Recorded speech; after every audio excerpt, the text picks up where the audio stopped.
And now, let us prepare our hearts and our minds for a time of meditation.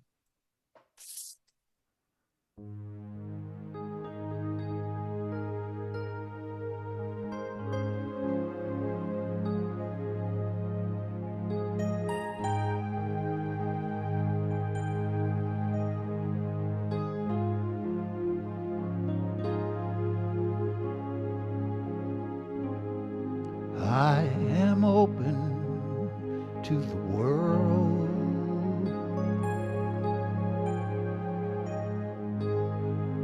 I will never be alone.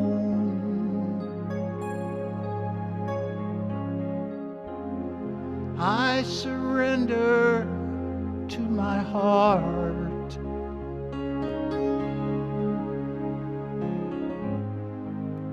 I allow myself to feel.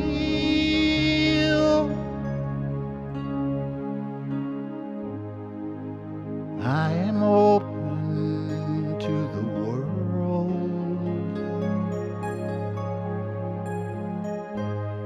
I have never been without.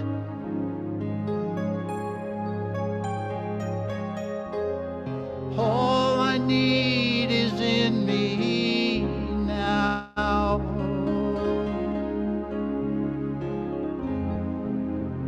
I allow my eyes to see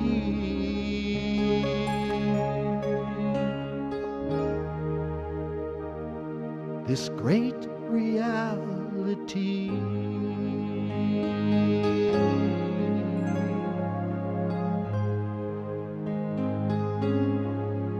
The great reality.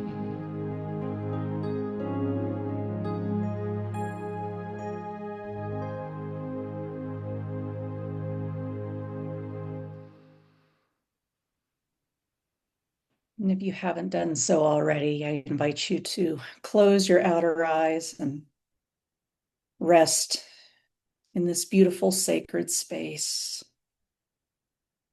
Perhaps having your feet flat on the ground, feeling yourself supported. Your spine strong, but your body soft. Allowing your jaw to relax, your shoulders to drop.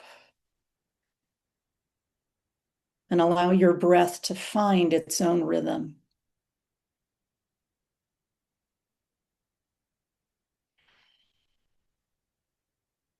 I want to take us through a brief guided meditation this morning. So picture in your mind's eye a beautiful stream, that you are outside, that it's cool. It's not the sweltering summer weather, but just that perfect temperature. That the grass is green and that you are comfortably seated by that river. Noticing its flow, that flow that represents our consciousness.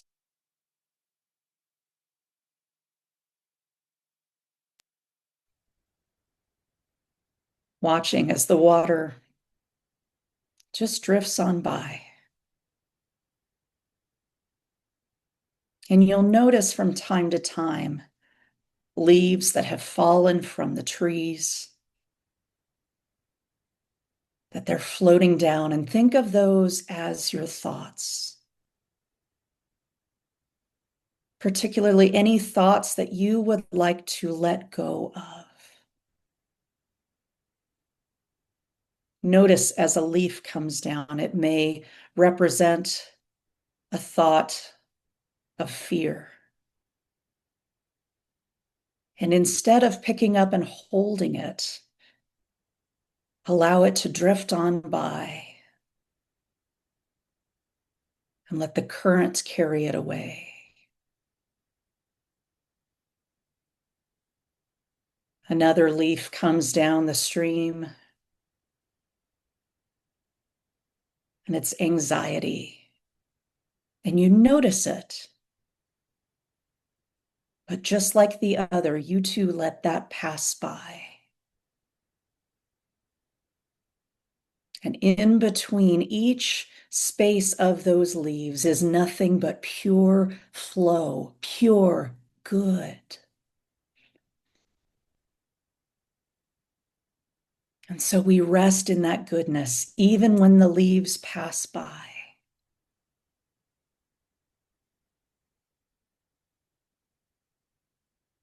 So as we continue to visualize this beautiful stream, we prepare ourselves to go into this space known as the silence.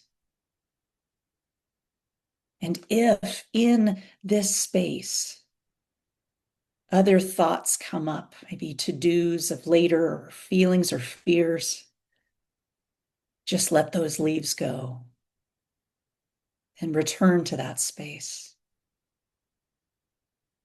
And so for the next few breaths, we allow ourselves to enter into this beautiful, peaceful, sacred space of the flow of the divine in the silence.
You are supported by the universe. You are supported by love.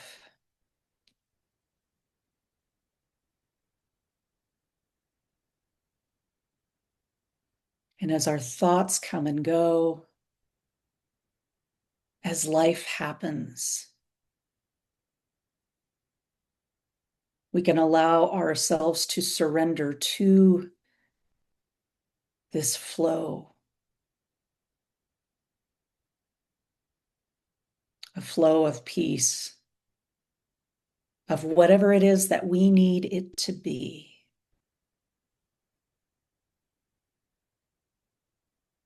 We surrender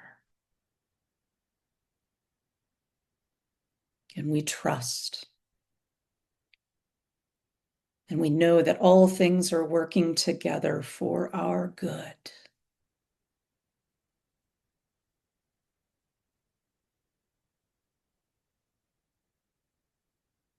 And I invite you to rise to your feet in this vision and gently bow, a bow of thanks to this river that is here to teach us, for the leaves that are here to teach us, and for our willingness to take those few moments to recenter ourselves.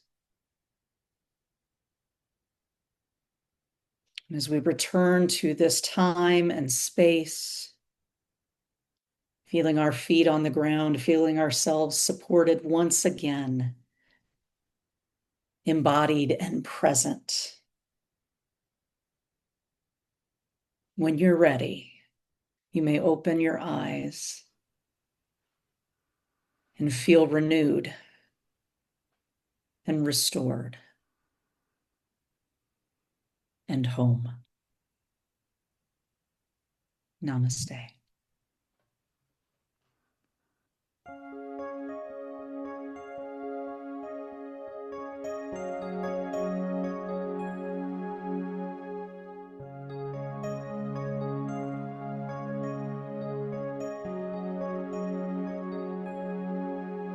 There's a voice that's softly whispering inside my head, telling me I'm gonna be alright. It keeps saying, let yourself be led where you are led, and don't hold back, and don't put up a fight. It tells me, trust the wind, breathe the air. There's a place you're meant to be, and you're already there. Open up your heart and let love in. You know that you can always trust the wind.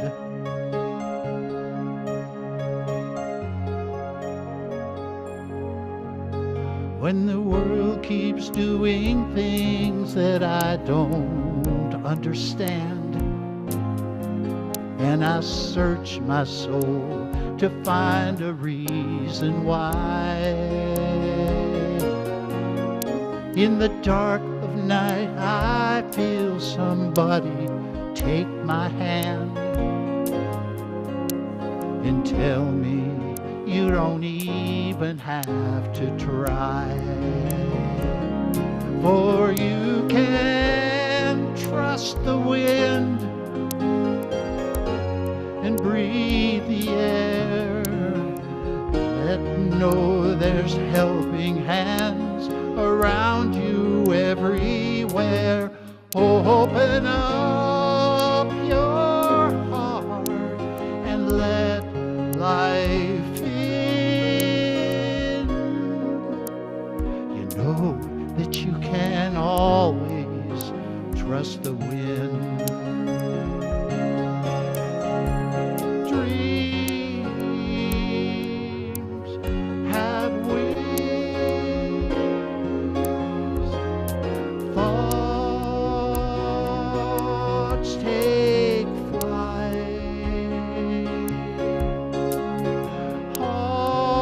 All good things are streaming towards us every day. They hear our prayers, they know the way. I'm gonna trust the wind and breathe the air and let it take me on its wings and carry me somewhere. I'll open up my heart and let life in. You know, wherever breezes blow, wherever winding rivers flow, I'm going where I need to go. I will trust the wind.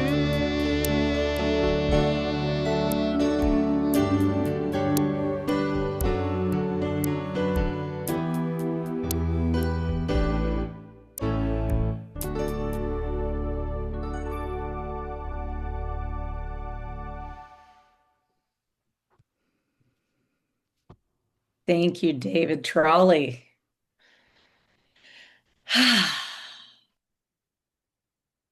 Well, we can take the offering now. We're all set.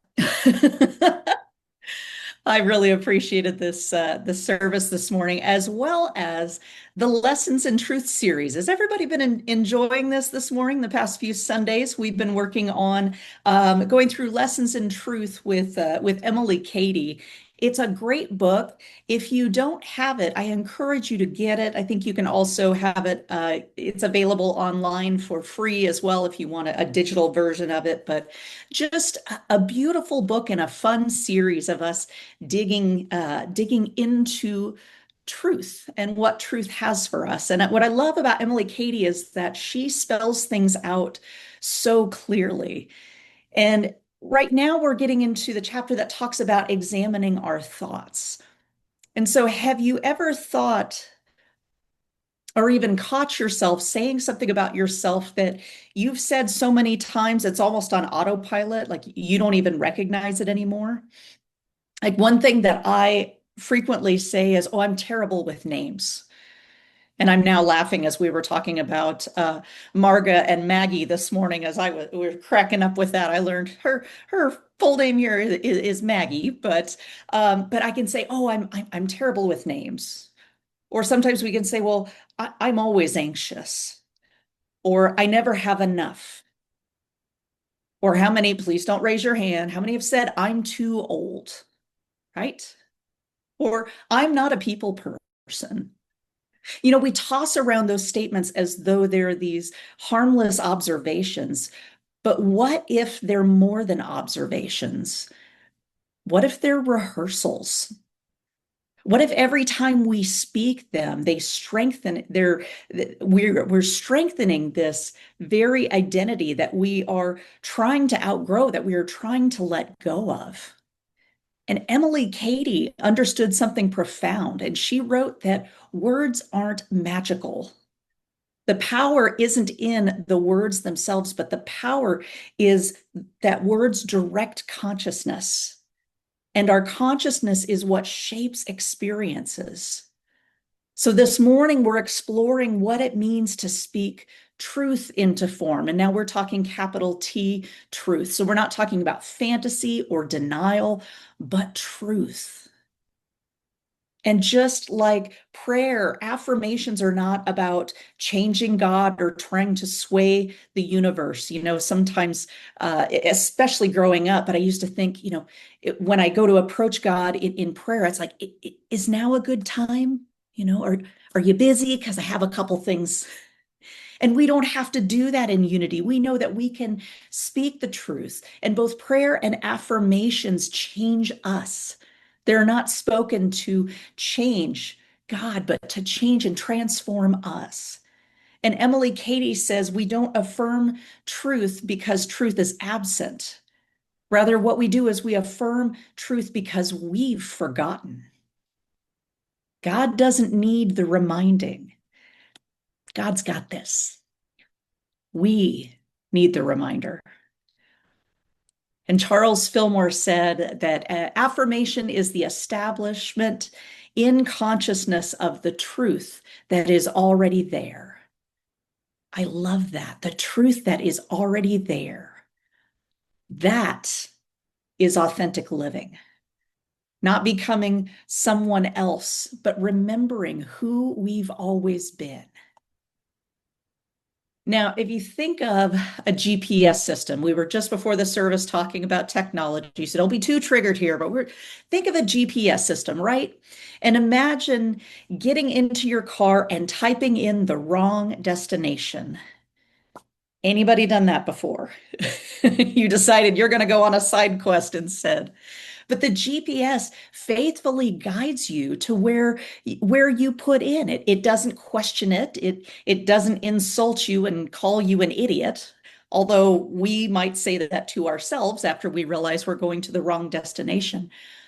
But the system is designed and built to simply follow the directions that you've given it.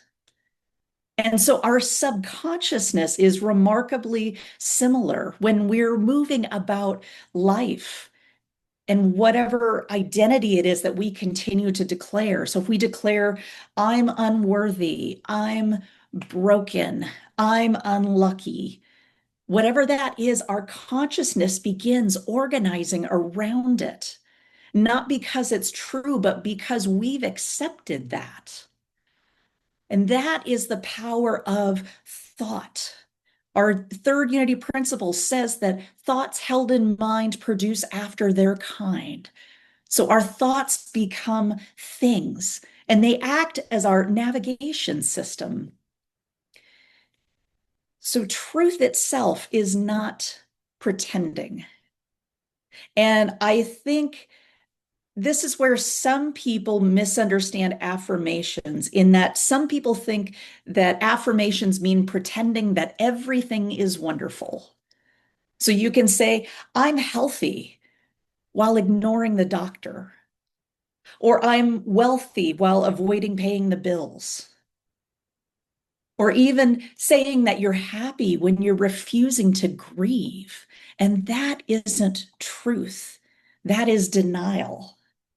Unity teaches us that about with affirmations and denials that we deny the power we give to a situation or something. It doesn't say that we stick our head in the sand and deny that this experience is actually happening. I know that there was a time several years ago I overheard a congregant at Unity of Houston was talking about their experience with cancer. And someone actually cut them off and said, don't say that word. You know, we don't say cancer, we call it this illness. And I was in ministerial school and at the time, and I really wanted to say something because that didn't sit well with me. And so I didn't end up saying anything, but I thought about that. And that has been a powerful example that has stayed with me. It's okay to say, it was okay for her to say that I have cancer. So we don't want to bypass it. We don't want to go around it, but we also don't claim it as truth, the truth of who we are. And what Emily Cady repeatedly reminds us is to deny error, not deny reality. And so there is a difference with that. If I have cancer, I have cancer, but it is not my identity. If I'm grieving, then I'm grieving. And if I'm afraid, I'm afraid. That means fear is visiting for a while. It is not who I am. It is not who we are. And if we failed, we failed. Failure happens. It doesn't mean that we are a failure. Failure didn't become us. It is merely an experience that we are having. So when we are living authentically, that means that we are telling the truth about the experience without surrendering the truth about ourselves. And there's a big difference within that. I love how Jesus handled people in scripture, in that he never ignored their condition.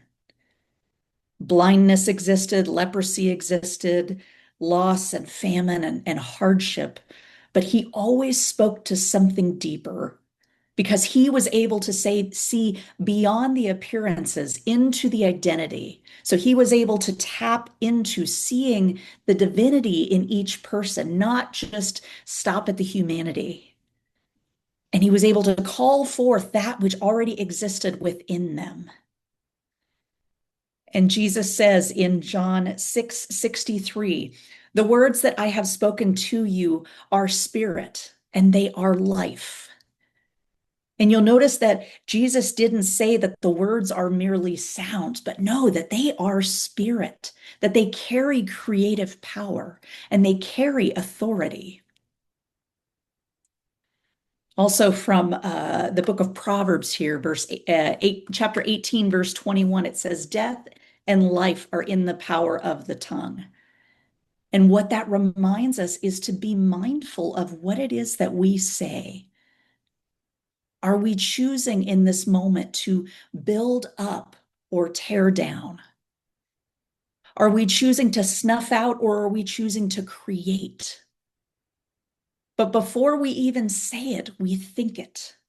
So we can choose to talk down or we can choose to elevate.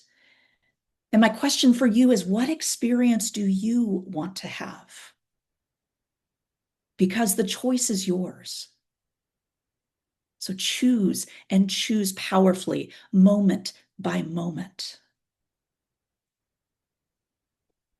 Emily Cady says something beautiful, and she writes that God is the invisible substance from which all visible things are formed. So everything visible begins invisibly. Isn't that wild? Everything that is visible first begins invisibly. Thoughts, consciousness, faith, and then expression. And that's true of our lives too, that every relationship, every habit, every decision that we make begins somewhere within us. And the words then become these bridges between inner consciousness and outer expression. So if you think of a gardener, they don't scream at a tomato plant because it hasn't produced fruit. Although I probably would, because historically, I can't keep plants alive. Historically, I can't keep plants alive. And therein is the example of what I'm talking about. So, how can I have a different experience if I keep telling myself that same story over and over again? So, there's one I ought to let go of.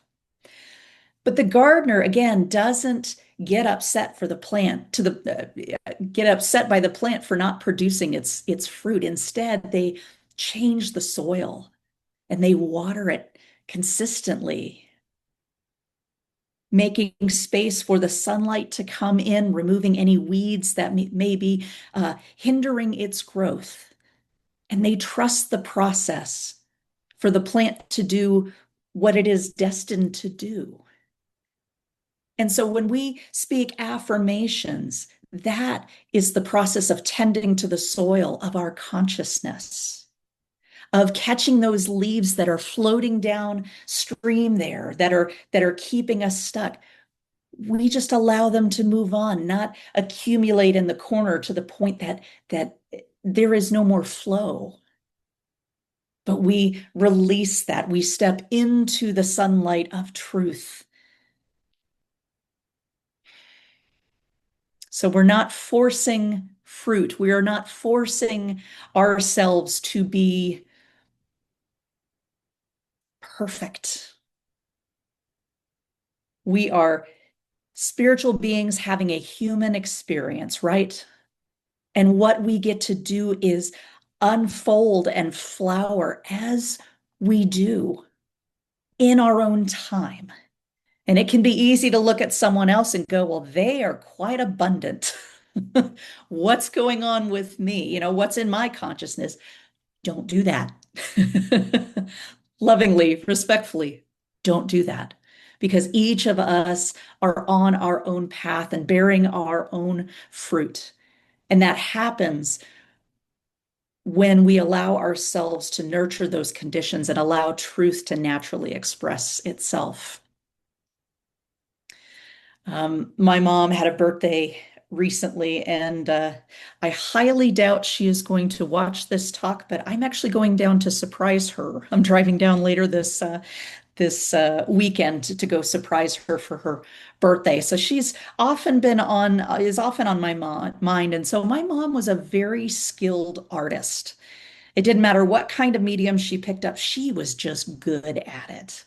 And then the cooking and the baking that she did. And as a child, she tried to teach me, and I had no patience. Right? I looked at my mom, that everything she did, every stroke of the bowl, everything was just this perfection. And so I would have these meltdowns of she did it right and I can't. And so because of that frustration, I would avoid being in the kitchen, and I lacked confidence because of the fact that I lacked experience.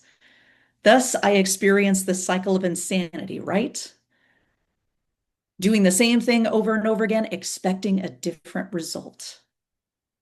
And what I also realized, and I love this statement, comparison is the thief of joy. Boy, isn't that true. So for me, I ate a lot of cereal when I moved out. A lot of quesadillas, a lot of grilled cheese, fast food, until I started branching out in confidence and not trying to be her, but to be me. Has anybody ever heard of the kitchen appliance, the Ninja Foodie? Okay, a few people have, or an Instapot or whatever. Revolutionary. Oh my gosh, you can sear and saute and air crisp and it just all these different things. Pressure cook. Oh my goodness, this device is just revolutionary for me. And so when I stopped comparing myself to my mom and started pouring into myself and affirming that I can cook, I could, with a lot of credit to that Ninja Foodie that I've been using for a few years, but I digress. So, but there was also a season in my life where I constantly described feeling overwhelmed. I would say I'm overwhelmed, I'm feeling overwhelmed. And eventually I realized something that I wasn't just describing my life, but I was introducing myself to that every morning. I would wake up and I would say, I'm overwhelmed. And so, what I knew that I needed to do was I needed to begin to change one sentence. So instead of me saying, I'm overwhelmed, I can't handle this, what I was encouraged to say, and I got this little affirmation card that I got somewhere, and it said, the Christ within me meets this moment with wisdom. And so I said that, and nothing magical happened overnight. I'm not quite sure what it was that I was waiting for. I think I was waiting to be healed or having it off me, and the thought would never occur to me again. It's not what happened. And in fact, my mind quickly turned back to, I can't handle this. But when I became aware of that thought, I went ahead and grabbed that little affirmation card again that irritated me some days, but was full of truth. And it was the Christ within me meets this moment with wisdom. And so I let go of it feeling silly and a little Pollyanna. And after a while of doing that, something within me shifted. And then I was able to become more calm and more creative and more available. And eventually my life began reflecting what my consciousness had already accepted. So the theme this year that and the intention that Reverend Richard and I set for this year is living authentically. To live in authenticity is speaking from your deepest identity. And the deepest thing about you isn't your history. It's not your diagnosis or your mistakes or your age, your fears, what's in your bank account. The deepest truth about you is this, that you, each of you, me, all of us, are an expression of divine life. And so when our words begin agreeing with that truth, our actions will slowly follow. And our relationships change. Our courage is cultivated and grows. And our peace, that peace within, deepens. Not because we've become someone new, but because we stopped arguing with who we've always been. And so I have an exercise for us to consider this week. It is not squats, it is not jumping jacks or running, thank God. But this week, I want you to do this exercise. I want you to listen and pay attention to your inner dialogue. And don't change anything just yet, but listen and see what patterns you have. What sentences do you repeat the most often? I never. I always. I'm just, and whenever you hear that repeated thought, just pause and smile. You're human. There's no shame in it. But if we recognize that, see then if you can turn the statement around and replace it with a truth. So and this can be as simple as possible. I know there's some really beautiful, lengthy affirmations, and sometimes I get really lost on those. But if I'm ever telling myself I'm not enough, just say I am enough. If you really want to get bold, you can say, I am perfect, whole, and complete, and equipped by divine love.